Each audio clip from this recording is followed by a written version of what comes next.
Good evening, everyone, and welcome to the online premiere of Down the Drain. This is the fourth film in the Cornwall Climate Stories series, and it looks at the impact of climate change on freshwater. So just a few introductions to begin with. I'm Ursula Stevenson. I'm an environmental consultant, but I'm also a volunteer with Cornwall Climate Care. And introduce the people in the room. So Bryony. Hi, I'm Bryony Stokes. I'm the director of the whole series of Cornwall's Climate Stories and definitely made this last film on the River Tamar, which is where I live. And now over to Chris. Hi, I'm Chris Jones. I'm a farmer, I'm a host of the Cornwall Beaver project and director of Beaver Trust. And Simon. Hello, I'm Simon Browning. I work for Westcountry Rivers Trust and I lead the water quality monitoring team there. So everything from volunteer monitoring through to real-time sensors in rivers. Okay, and we've got two of the team on Zoom. So I'm going to hand over to Claire. Hi, I'm Claire Wallerstein. I'm the producer of Cornwall Climate Care. I'm really, really sorry I can't be there with everyone else in the room tonight, but unfortunately the dreaded COVID has finally caught up with me. So I'm talking to you from my home. And Rupert. Hi everybody, I'm Rupert, surgeon, and I am the drain. Yeah, so we've got a little bit of an audio problem with Rupert. He's also known as the Lone Kayaker, and you'll see him presenting the film. Okay, so we're going to start the film in a minute. If you have any questions, just put them on the chat in the YouTube chat box, and we'll have a Q&A session at the end, which will up to 30 minutes. So just write your questions and we'll see you at the end of the film.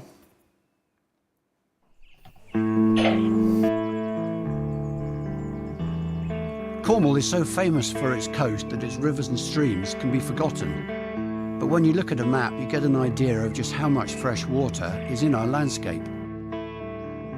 We all need water to survive, so it's probably time we started taking a much closer look at what's happening to it.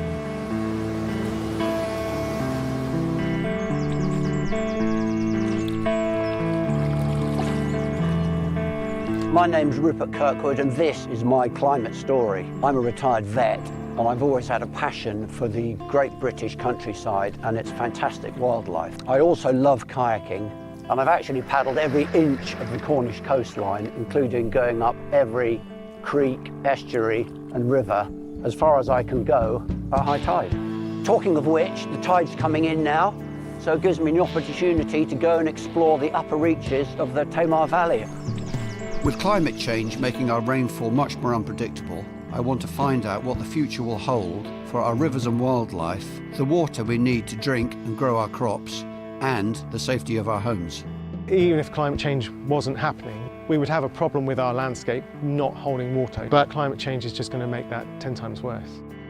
Just came up the path and just filled the house like a goldfish bowl. They can provide us with so much, as well as the rest of nature with so much. I personally feel like I'm doing something for this generation, but also for the next generation. When you're gliding along quietly on a kayak, wild animals don't see you as a threat, and I've been lucky enough to have had some really remarkable encounters. Last spring, I was excited to watch kingfishers building their burrow nests right here on the River Tamar. But after a bone-dry spring, these were very sadly flooded out by the absolutely torrential rains in May. I also managed to film these fantastic bar-tailed gobrets in Foy. They have the longest non-stop migration of any bird on Earth, and like thousands of other birds, they stop off to feed on Cornish river estuary mudflats. But what will happen to them as rising water levels put the squeeze on these vital feeding grounds? Many other people are concerned about the threats to life in Cornwall's rivers too, and some are taking matters into their own hands. This is the St Austell River, but locals call it the White River because it did used to run white, like emulsion paint, because the China clay companies used to use the rivers to transport clay from one place to another. You always look at a stream and think, oh, there's nothing in there, but actually when you start digging around and collecting things, you find there's a hell of a lot. We do what's called kick sampling. You kick the bed of the stream and then the little creatures flow into the net and get trapped.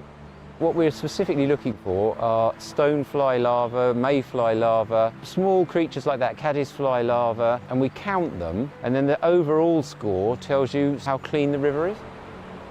The funding for the Environment Agency have been slashed by over 50% in the last 10, 15 years. They really just don't have the manpower or the money to do this kind of monitoring.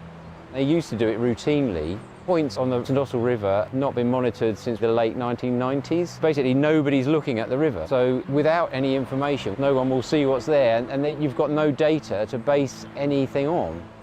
Around Cornwall, the numbers of river flies have been decreasing. They are at the bottom of the food chain. If you take out the bottom of the food chain, eventually the river becomes dead.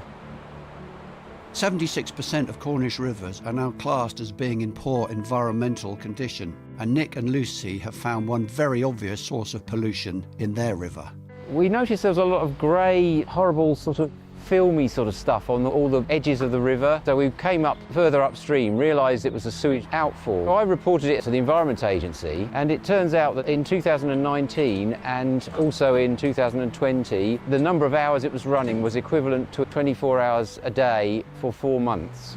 None of this has been treated, so the bacteria and stuff are coming out. They clog up the vegetation on the side, and this stuff called sewage fungus grows, which is this grey, horrible stuff.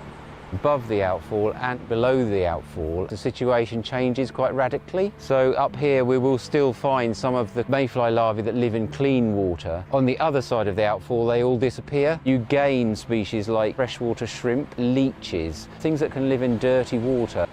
And what goes into our rivers doesn't stay in our rivers.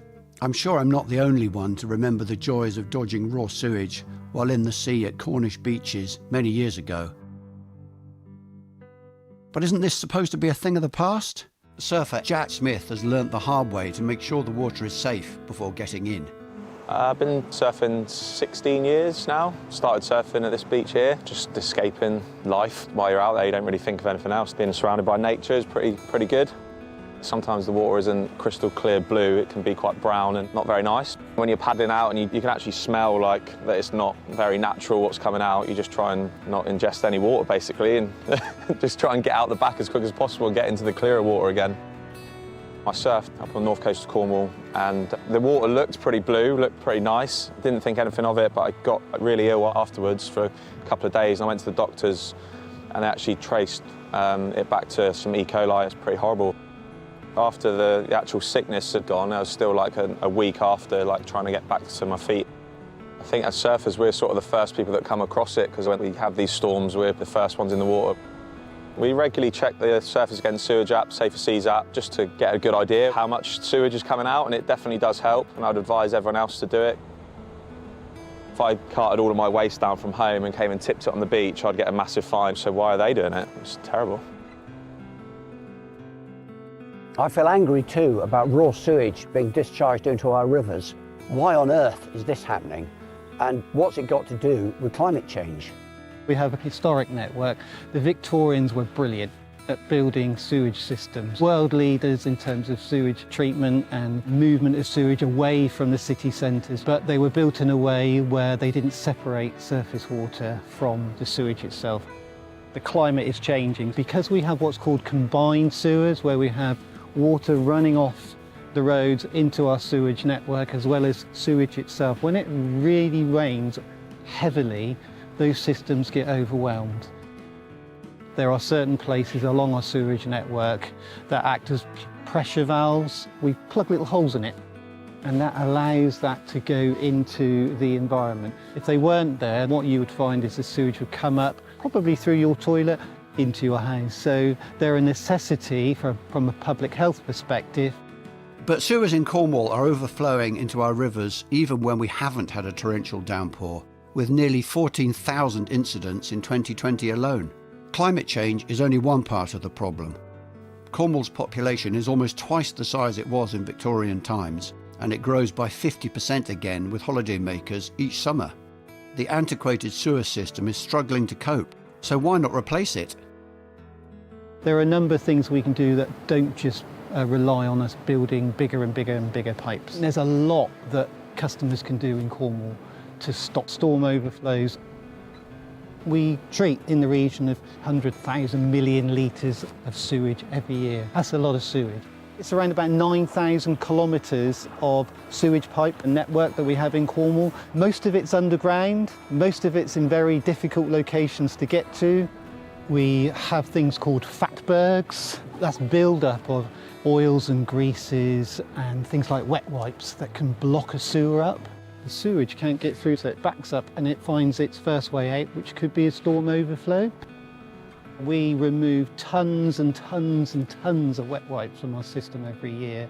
They're not natural, they contain plastics, they don't degrade. If you actually put one in a bowl of water and leave it there for a year, it will still be there. If you put a piece of toilet paper in, it probably would have degraded in 2 or 3 hours. Pee, poo and paper, those are the 3 things that you should be putting down your toilet. You shouldn't be putting down sanitary products, plastics or anything else, because our sewage networks weren't designed to accept those things. What we flush down the loo clearly makes things worse, but with South West Water's parent company paying out a special shareholder dividend totalling of £1.5 billion last year, You'd think it could do a lot more to fix these spills. But while sewage hits the headlines, analysis shows that most of the nasty gut bacteria in Cornish rivers doesn't come from human waste at all.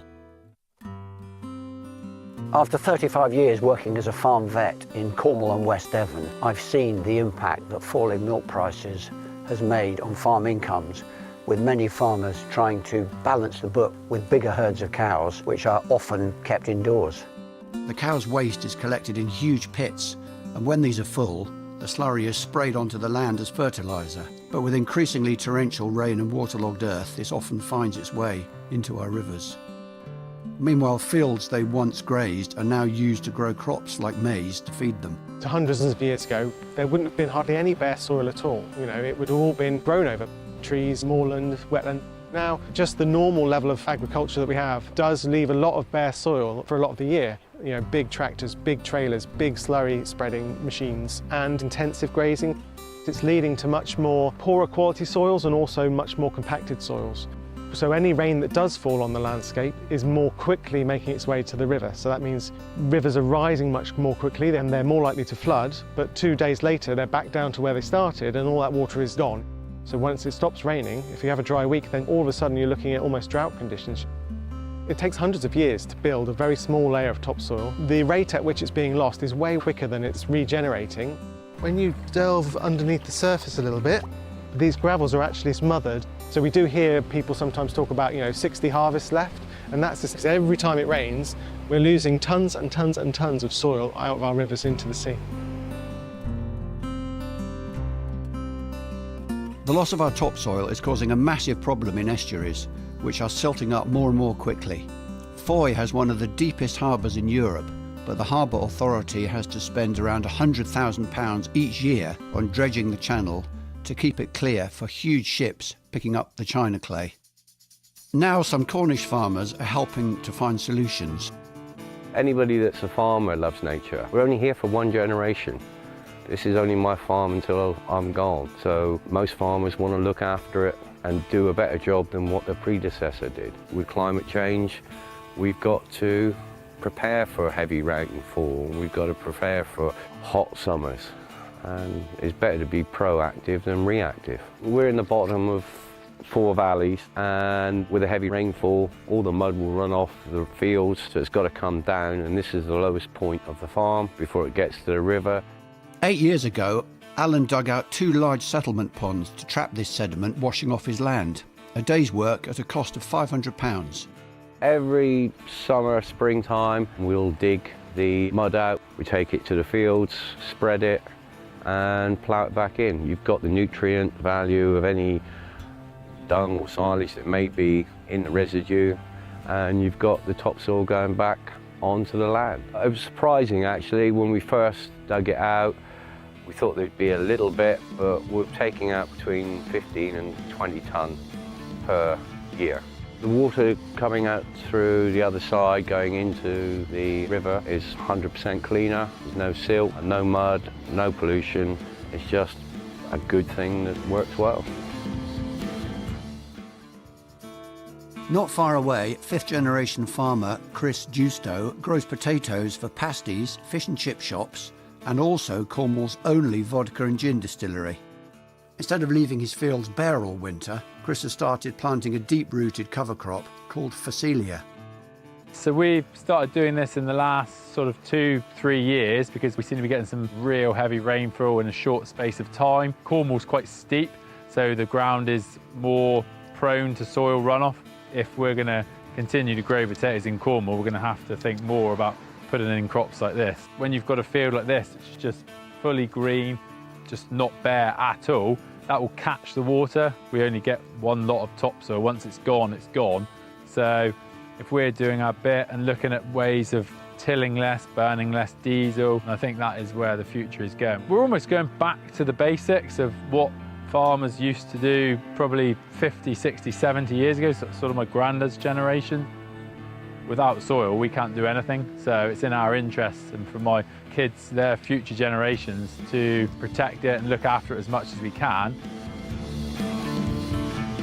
Finding ways to hold water in the land so it can seep out slowly instead of rushing straight into our rivers is not just important for preserving topsoil.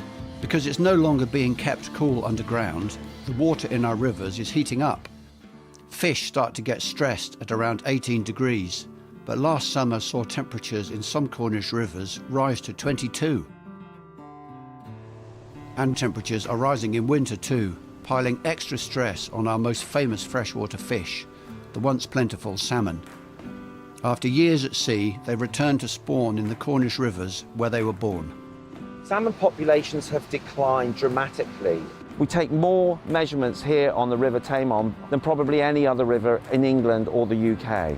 Here at the fish trap, we count every fish that comes into the river. We can also take measurements, fish size, body condition. We can take a few scales so that we can understand where these fish are feeding. We can look at damage, we can look at disease. We can learn a huge amount from these fish as they travel in and out of our freshwater system.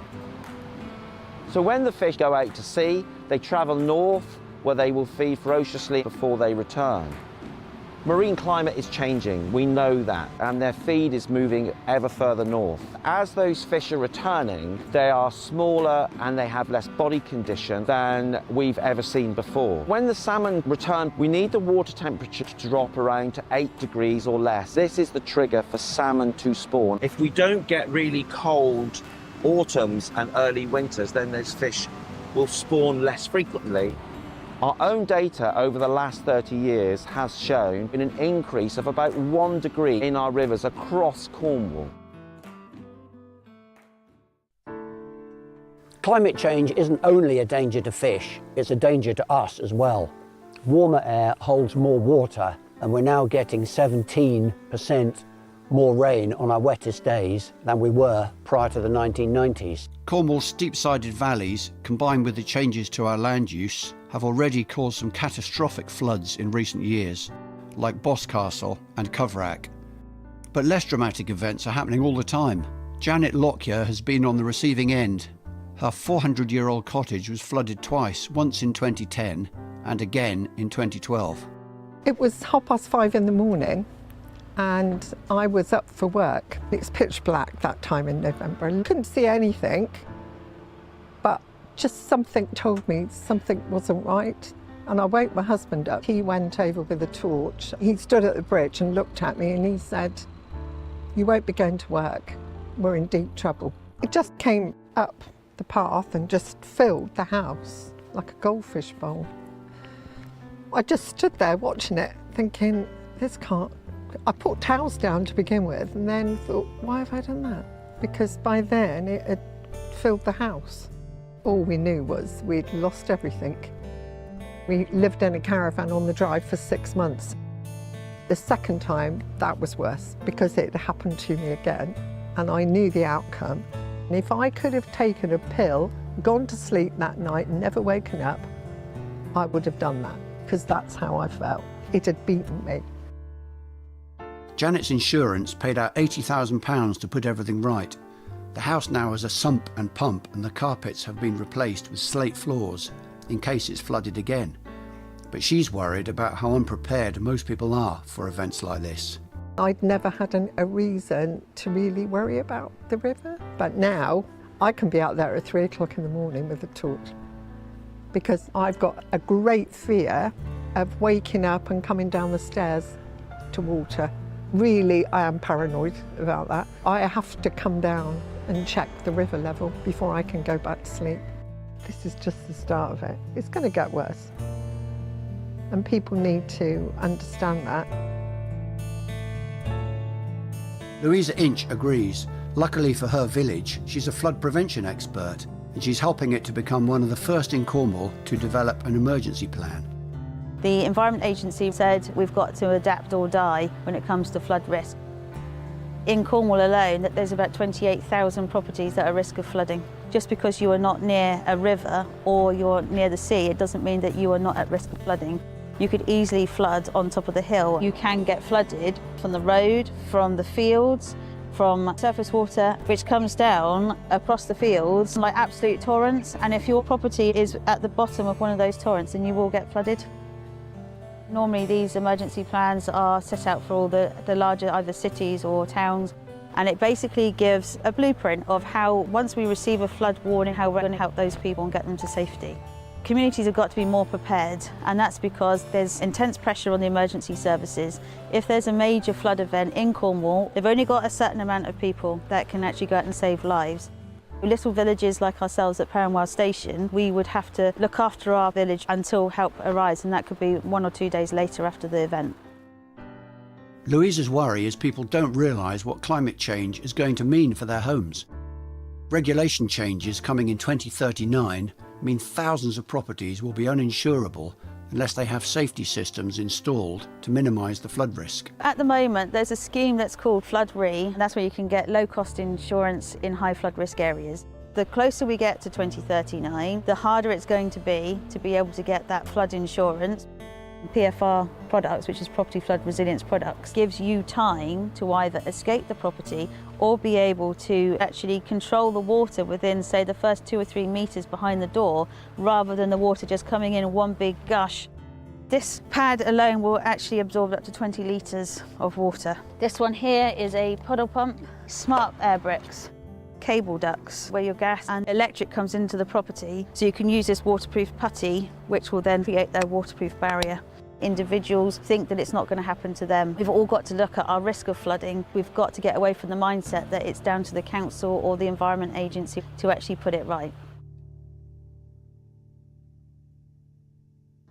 Even without so many homes at risk of flooding, Cornwall is already facing a housing crisis. It has one of the highest house building targets in the whole country, with over 50,000 homes due to be built over the next 10 years. This will mean concreting over huge areas of natural land, which would otherwise help to absorb the extra rain falling due to climate change.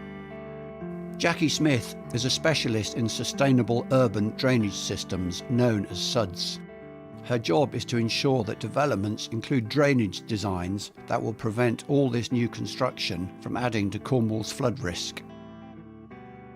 We've got an awful lot of house building, we've got an awful lot of extensions. We've got Landgarth, which is an extension to Truro.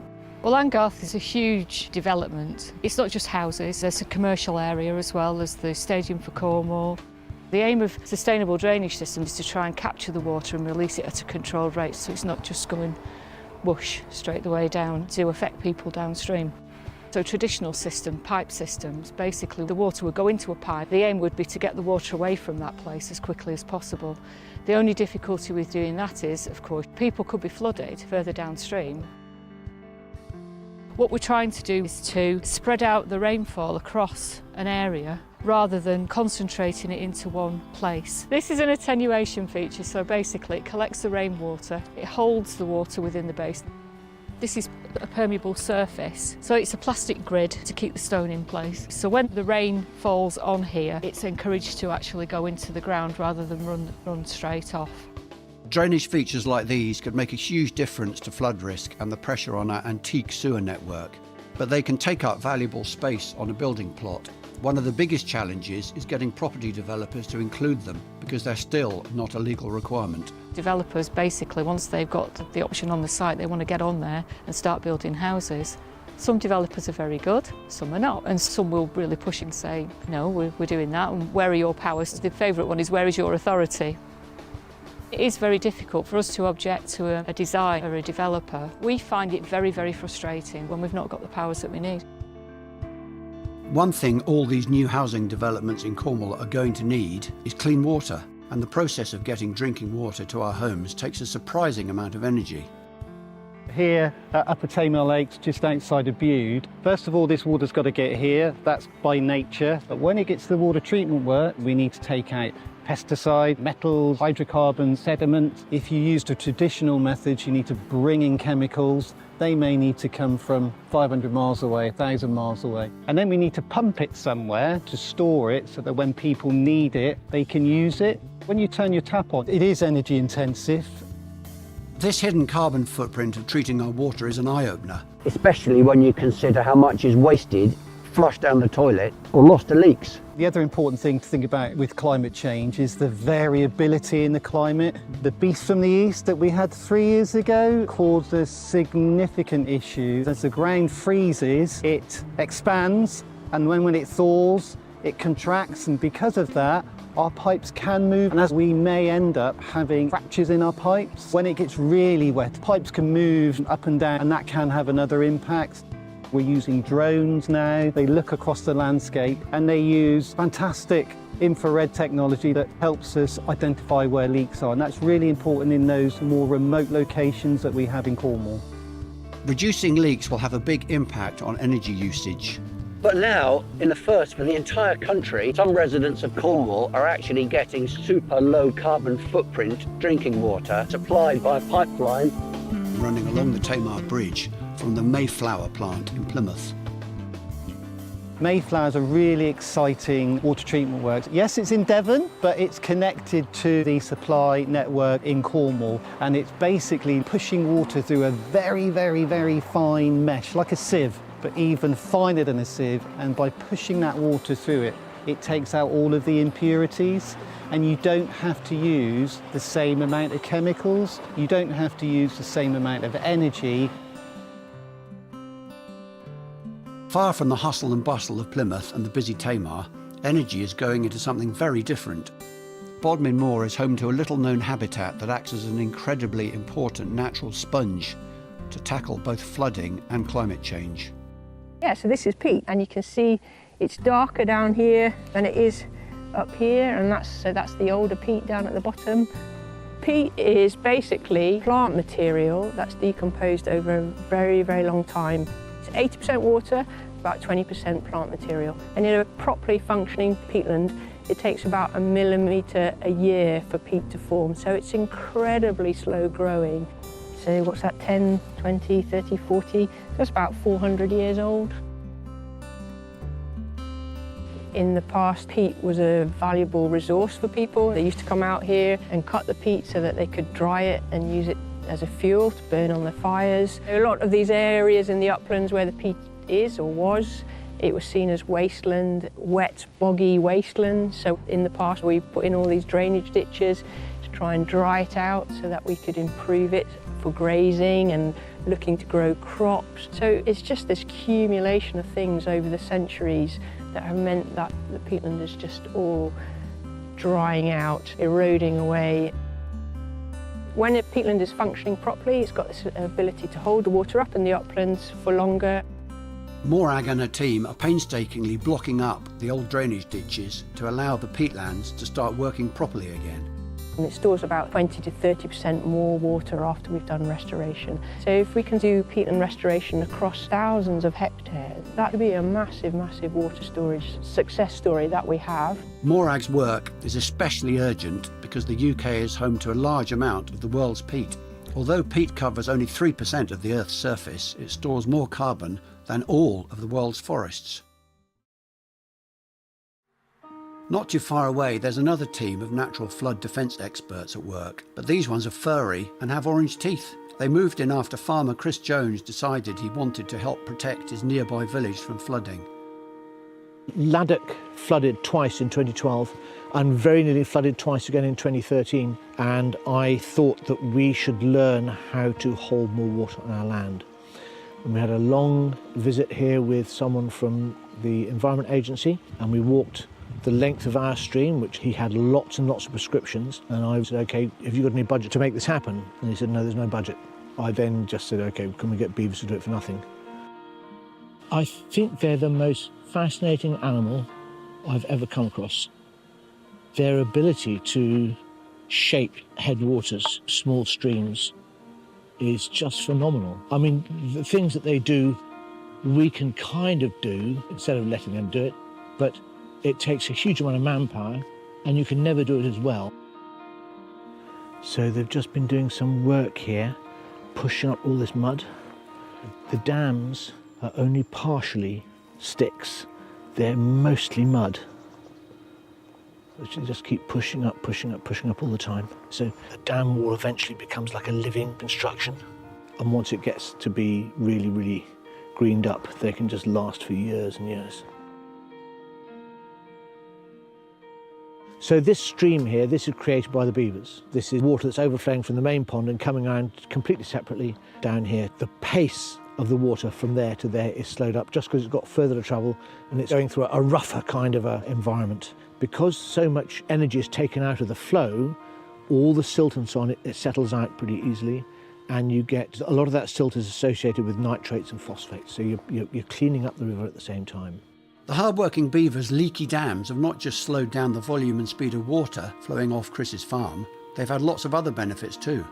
If we think about the climate, we are told we are going to get more and worse floods, and lo and behold, we do get more and worse floods. But at the same time, we also get droughts, more and worse droughts. And in 2018, we had water that we could pump out onto a pasture to help the grass grow, which without this, we couldn't have done.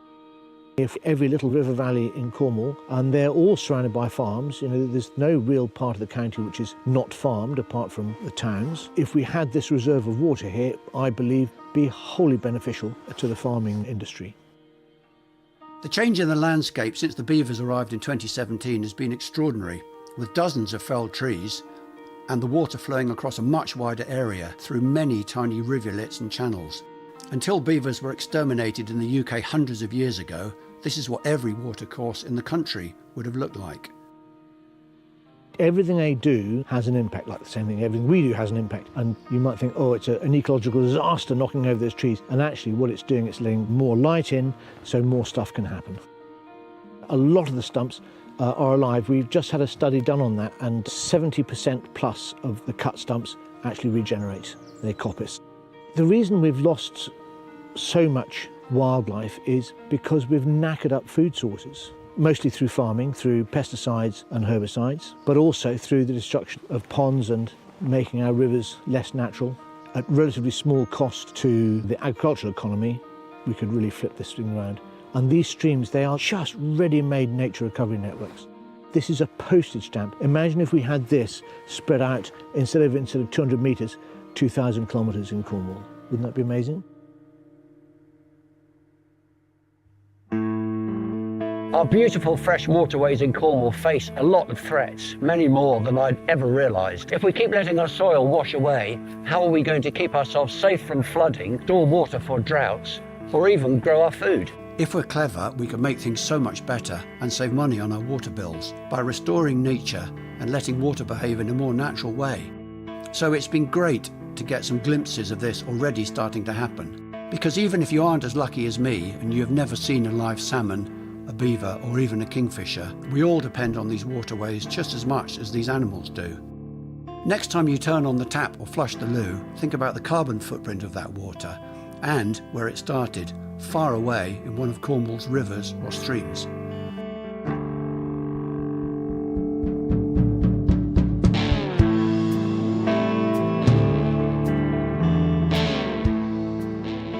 When you have a water meter, you use 15% less water. You can also work out whether or not you've got any leaks on your properties. Definitely, if you're buying compost, you look for those peat-free labels. We continue to dig down and take that peat away to be put in compost, just destroying that habitat. Get a water butt. Why use water that's been treated when you can get water free from the sky?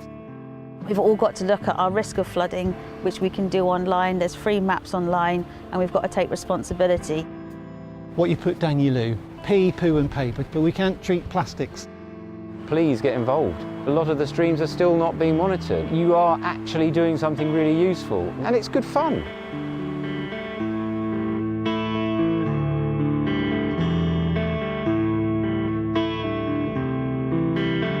There's a boy in the garden with a shovel and a spade.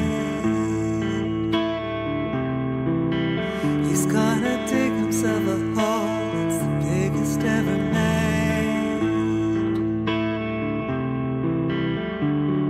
Boy in the garden, shovel and spade, biggest hole ever made. I say, I know you're having fun, I don't wanna make a fuss, but if you dig any deeper, it could get dangerous.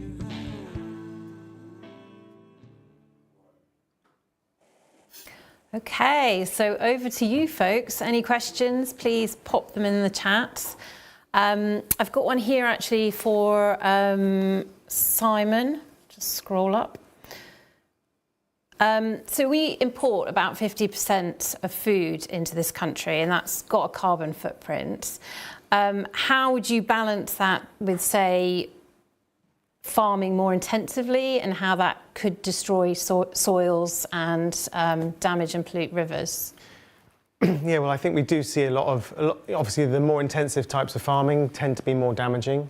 I think all we're asking really is for a bit of balance, you know, give our rivers a bit of space. They're really important for wildlife corridors, and as we've seen, allowing a bit of room for wetland and water storage, and that needn't really cost a lot in terms of restricting or reducing the amount of active farmland.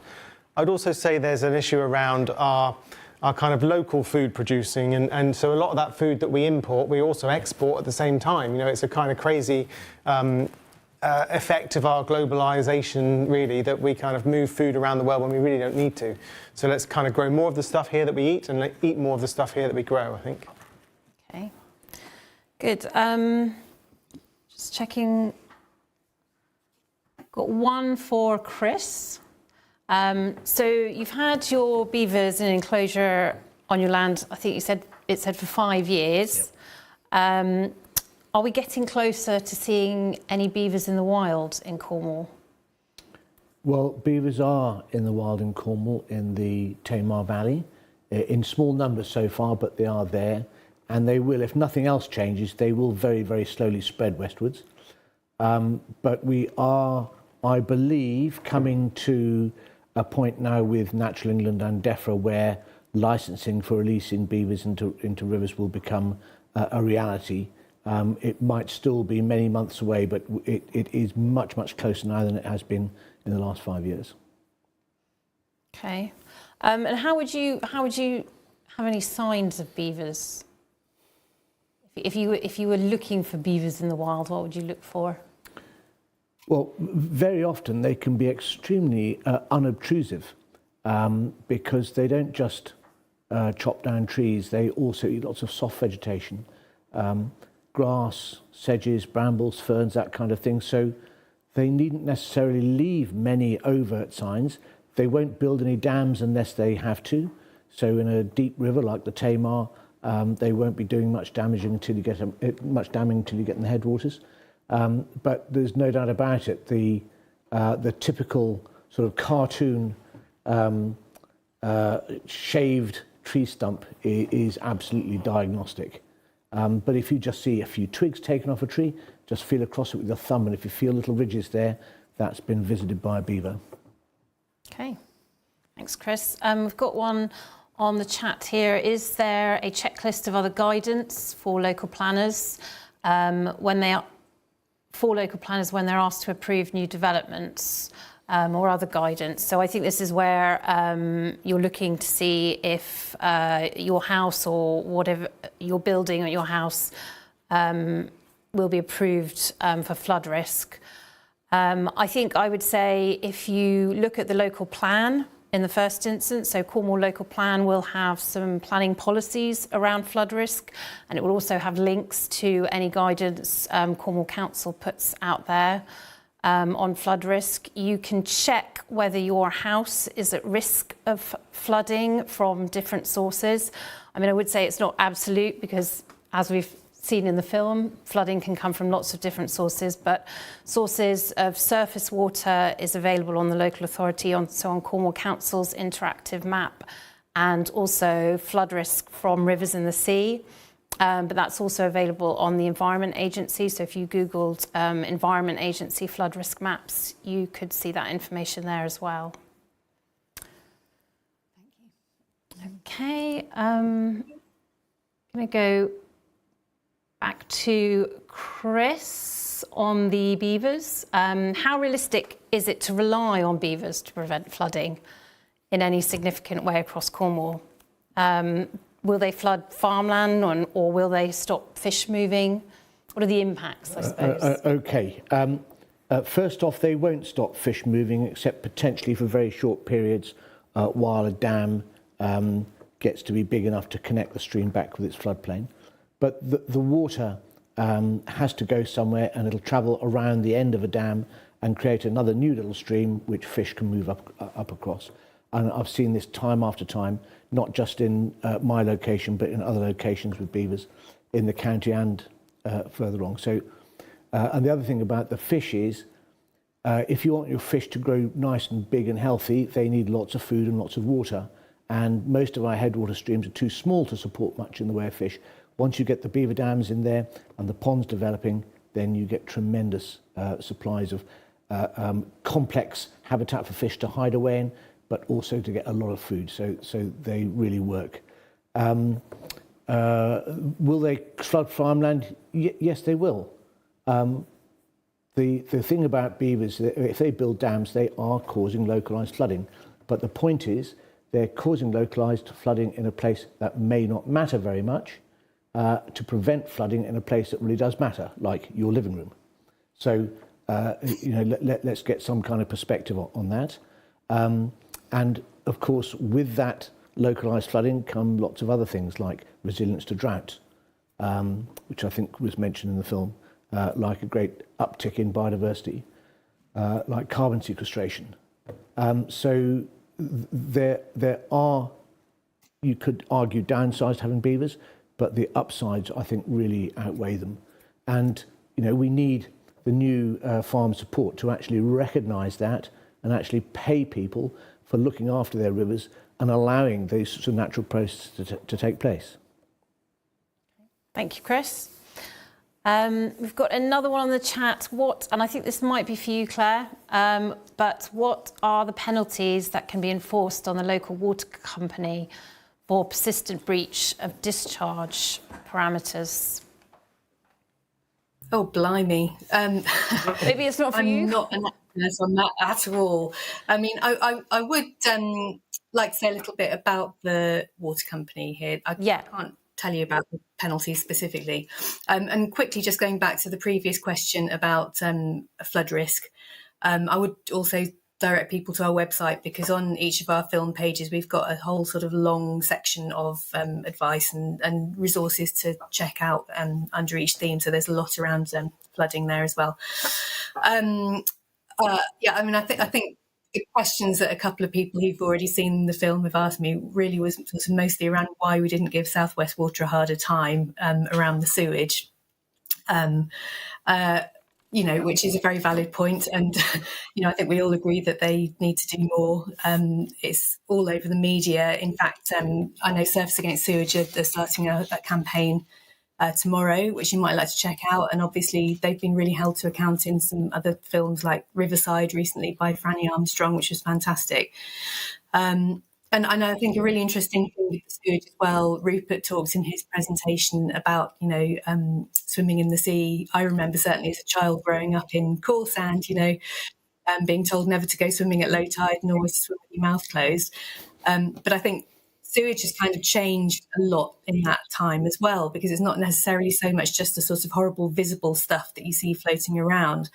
I think what we're using in our homes and our gardens has changed a lot. We're using a lot more chemicals.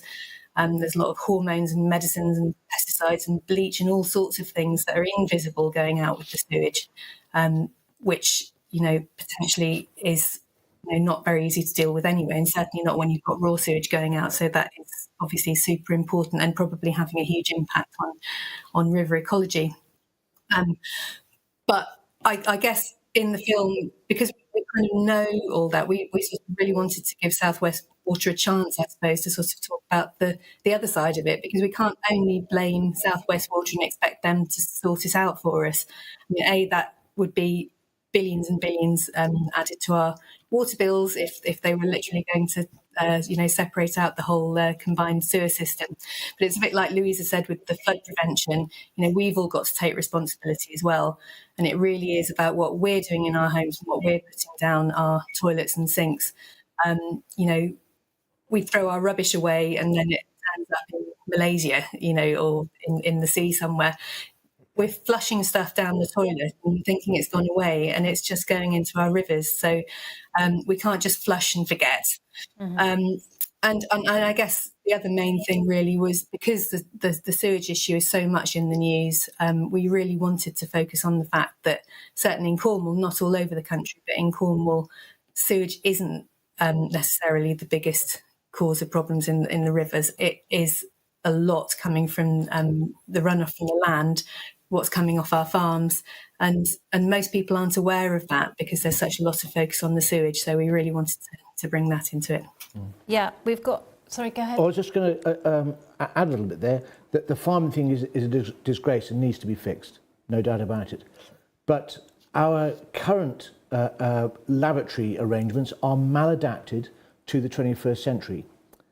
We really need new development now to stop installing water closets. South West Water love it because they get sold, A, for selling you drinking water, and B, they get paid for dealing with the sewage. But the more sewage we add to antiquated systems and overfaced systems, the worse things will get. We've got to stop shitting into drinking water. We need to be shitting into dry toilets, and we need to be doing that fast as a matter of urgency. Can I come in on the penalties, just specifically, because I think a lot of people don't realise how difficult it is for South West Water to actually break the law with sewage treatment, and the monitoring as well. That, for a start, South West Water, as any water company do, they monitor their own sewage outfalls, so they're the ones who test the water. The amount of times a year they test the sewage outfall is really quite low. Some sewage treatment works 4 times a year, others 12. Maybe the biggest ones will be 24 times a year, so every 2 weeks. And then they only test for 3 or 4 things that are in that water. Old things that are designed around treatment of poo, basically, so things like the BOD, the biological ability of the water to consume oxygen, sometimes phosphate, most often not, sometimes ammonia. None of the stuff that we really are worried about, the hormones, the chemicals, this chemical cocktail, that's not tested at all. So in order for them to be prosecuted and even talk about penalties, they'd have to take a measurement of their own sewage that fails discharge consent, and that just doesn't happen very often. Yeah. So that kind of relates to another question on the chat, which is how we as consumers can put pressure on water companies to invest rather than paying out to shareholders. How can we put pressure on as individuals, I guess, to tackle some of these issues? So I'd say yes, definitely. In a sense, you can trust South West Water, as any water company, completely to do what's right for their shareholders and to hopefully obey the law. Both of those things really are weighted in their favour. So we saw, was it back end of last year with the Environment Bill, huge uproar when people became aware of what had been going on, for years about raw sewage being dumped in their rivers, and that made a difference. Not enough of a difference, but it certainly made a difference, and there will be lots of MPs who got letters and emails on that issue who hadn't before. So I think that's really powerful. We can really kind of step up as a community and a group of communities on that. Understand where does your waste go when you flush it down the loo? Where does your water come from when you turn on the tap? We're so much more connected to our rivers than we really understand. So I think, yes, we need to smarten ourselves up and understand how our system works, and then we'll know where to sort of ask the right questions and send the right letters. Okay, thank you. And just a quick clarification on the planning question. So it's more to do with how we can have knowledge or awareness of how developments affect local water flows. I think, that's probably quite difficult. I'm not a flood risk expert myself or modeller, but I have worked alongside a lot of flood risk engineers, and you tend to have to do modelling, flood risk modelling, which is expensive, and pay consultants to do that. That said, and that's on a bigger scale, I think as individuals, which ties into another point on the chat, what we can do about flooding is it's not really rocket science sometimes. If you go out and look at your house or a local development, you can look where the low points are, where potential sources of flooding might come from. Is there a river nearby? Is there an area of hard standing which drains? Another good recommendation I have is go out when it's raining really heavily and it's really waterlogged and see where that water's coming from and where it's going to. And you can start to work out where those flood routes are and if there's anything you can do. So for instance, at my house is sort of halfway up a hill, but it does drain down and the road does drain down towards the house. So I've thought in a flood, I should have some of those sort of flood barriers ready. But also, can I direct some of the water into the garden rather than it hitting the house? So I think it's about having some common sense as individuals and being proactive. There's one for the Lone Kayaker. Yes, we're going to try the audio on the Lone Kayaker. I think it was about the most interesting bit of sighting of wildlife, was it? Just looking for it. Yeah, sorry. I think it was further down, maybe. No? Sorry. At the end? Well, I'm going to ask you what the most interesting bit of wildlife you've seen is anyway. We'll see. Can you hear us, Rupert? Well, yes, I can hear. Hope you hear me. Yeah, so far so good. The most interesting wildlife I've seen here. The most interesting wildlife I've seen, or the most inspirational otters are notoriously the epitome of the of course, I have come across beavers. If you want to see them, perfect way to do it, but very early in the morning. Okay, you're cutting out a bit, Rupert, so I'm going to cut in there, but we have got beavers and we have got otters, and maybe seeing them early in the morning. And I was just going to point out that beavers tend to be tucked up in bed by 5:30. Otters probably. Having filmed with Rupert now on quite a few occasions, what I can draw out of that last little bit is that you definitely have to get up early in the morning. It's all about the dawn kayaking, and then you get some absolute treats. So, okay. Yeah. So we need to get out of bed. So we've got a question here. We live in South Devon near Kingsbridge. Are there any local organisations who we can connect with locally? Wonderful, inspiring film. Well, So Westcountry Rivers Trust operate all across Cornwall, Devon and into Somerset and Dorset. There'll also be Devon Wildlife Trust who'll be doing stuff. So they're a good place to start. There was another question about how to sign up to volunteer to monitor rivers. Mm-hmm. And I think that is through Cornwall Wildlife Trust or Devon Wildlife Trust, isn't it? If you go to your local body. So there's two main ways of volunteering at the moment. And Nick on the film was doing both. The Riverfly is the invertebrate testing, and that's in Cornwall, run through Cornwall Wildlife Trust. Nick was also testing the water quality and observing wildlife, and that's part of a scheme that Westcountry Rivers Trust run called Westcountry CSI. Stands for Citizen Science Investigations, and you can find out more on our website about that. Okay. I've got another question here from Climate Action St Austell. How can we get rainwater saved and used for new developments, for bathrooms outside, etc.? Claire, is that something you know anything about? Not on developments, I'm afraid. I mean, God, if only it was a requirement. You know, it is absolutely insane, isn't it, that we're using treated water with all the sort of chemicals and energy that entails, getting it to our houses and then just flushing it straight down the loo. And as Chris was saying, flushing away the nutrients in what goes down the loo, when that could be composted and used back on the land again rather than going back to be treated. But certainly on an individual level, I mean, it's not easy, but it is possible to install rainwater harvesting systems. Especially, I think, if you're having a sort of a major renovation. There was one story we wanted to include in this film, but there just wasn't space, unfortunately, of somebody actually in our village here who they've got a rainwater harvesting system off their roof with a big storage tank. You obviously need space, but they're using that water for all of their toilet flushing, and they're washing their clothes. And that just seems like an absolute no-brainer, really, doesn't it? It's free, and they're very much reducing their usage of water and their impact. Okay. Jumping around here, we've got another wildlife question. Where was the water vole? What's the mink population like in Cornwall? Anyone? Well, so far as I'm aware, there are not many mink around in Cornwall. I don't think, certainly in my neck of the woods, I don't think there's been a mink record since about 1985.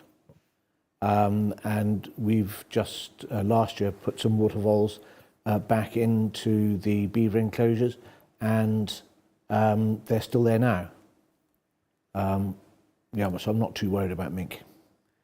There was a load of water voles reintroduced up near me in Bude as well, 5 or 6 years ago, and they're doing well. That did follow a period of mink trapping and just making sure the mink had gone before they were put in. But as far as I know, at the time, they were the only population in Cornwall, so they had pretty much been wiped out in Cornwall. We filmed the water voles being reintroduced. That was on the camel, wasn't it, Claire? Yes, it was the headwaters of the Camel, yeah. Yeah, so, and that was only a few months ago, so we'll check in and find out if they're still there. Cool. Yeah. Okay, and we've got a question here. As environmental campaigners, should we try to promote pay more for food? That's quite a topical question given the increases in food prices. It's difficult, and it's part of a very complicated system. This is the problem. Our CEO, Lawrence, always says we pay for our food 3 times, once at the shops, once in the subsidies we give to farmers, and then once in the environmental clean-up to kind of reconnect or correct the mess that our farming system makes. So with any of these systematic issues, they are quite hard to unpick. But, consumer power, if you can afford to buy your food locally and buy seasonal stuff, all those things really matter. It gets boring, and we all know that, but just keep doing it and do more of it. I think it's worth noting that farmers have not actually got very rich off the farming since the last war. Corporations have got very rich. Farm income's increased, farm profits have declined continuously. And, there's no such thing as cheap food for sure. But we don't see any of the benefits really of the so-called Green Revolution. Questions are streaming in, aren't they? Yeah. Do you want to check for any more? Someone asked something to me. Any particular observations during filming, Bryony? Well, I never realised beavers were quite that big. I was definitely taken back by that. I think we'd been at least an hour kind of like creeping through and whispering to each other, and then finally saw one swimming through the water, and I was kind of like, please don't come out of the water. But yeah, they're beautiful, stunning creatures. I also was quite blown away. I think we both were. We tend to have a theme for the next film, and because we know there's a couple of strong stories there, and then Claire starts doing research, and it just usually explodes into a million different things. But I think we were both quite surprised at the power of the peatlands. That was quite a day stomping around up there and realising what difference it can make to leave it there, and the re-wetting project that they're running up there. That was a good day. They were all good days, obviously. How long have we been? It's nearly 8. So, okay. So I think we're going to wrap it up shortly. Apologies if we've missed a question. We'll go back through them afterwards. And I was just going to see, Simon, were you going to say a few words about your upcoming campaign? Yes, of course. So this week, today actually at midday, the Big Give started. So this is where a load of charities are able to match fund any donations and effectively double your donation. Westcountry Rivers Trust is no different, so please check out our website or the Big Give and see if you can spare some pennies for us, because we could use them to help out our rivers. Thank you. Okay. Not to steal his thunder at all, Beaver Trust is also running a Big Give campaign as well, so do join in. Okay. Okay, well, thank you all for watching. Please, share the video. We've put the link in the chat. That will go live at 9 p.m. So Simon, who's just missed it because he was lambing, you can catch up then. And yeah, please share with your network of friends. Please visit the website where you can donate and find more information. The donations, 10% is going to the Medical Aid for Ukraine appeal, and the remainder will be used to make the rest of the films in these series. The next one's going to be on food and farming out in autumn. So we'll catch up then. Thank you.